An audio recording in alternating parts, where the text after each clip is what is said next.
taking it to the level that I did, how far I took it. It's just where I am with cars. I take everything that far. I would call it a mad rod. It's not really a rat rod, not really a hot rod. It's kind of a cross in between. And for me, it's real love. This is my 1959 Chevy El Camino. We call this car the Hulk Camino.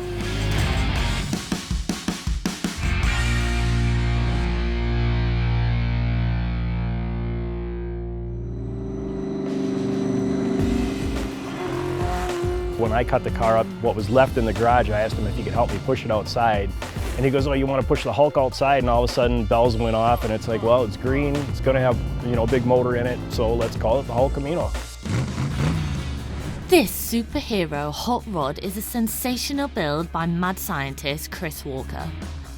With a passion project in mind, Chris splashed the cash to get this project on the road. And if you're going to do it once, do it big. It took Chris 2 months to single-handedly get this car into shape.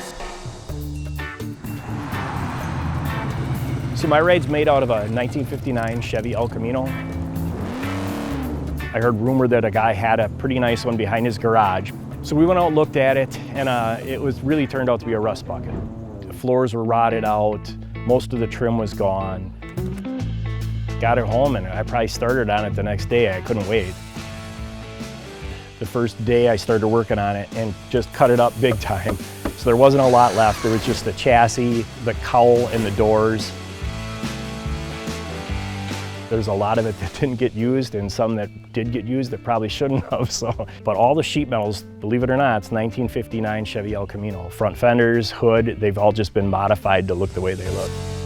The panels may be original, but that hood took some serious styling. We've reshaped the hood, narrowed it up, totally reshaped the front fender. So it is 59 Chevy sheet metal that's on there. We just pie cut it and rolled it over the top of the tire so it would conform to that tire really nicely. We took that roof and moved it all the way back into the bed. Instead of an 8-foot bed, now we've got a 2-foot bed. That's how you get in now. You just step over the sides. The door handles are just for looks. We have a lot of fun with the kids. I'll make a bet with them. If they can open up the door, I'll give them a ride in the car. It's just good to have a nice, fun car and get to play with it. For the interior, it's really, really bare bone. Bomber seats, there's no real pad. There's 5-point harnesses in there just for safety. Kept the original 59 El Camino dash, just changed up the gauges. I guess the really unique thing would be is the placement of the shifter. The shifter's mounted up on the ceiling. Just because the cabin's so small, I need a little extra room.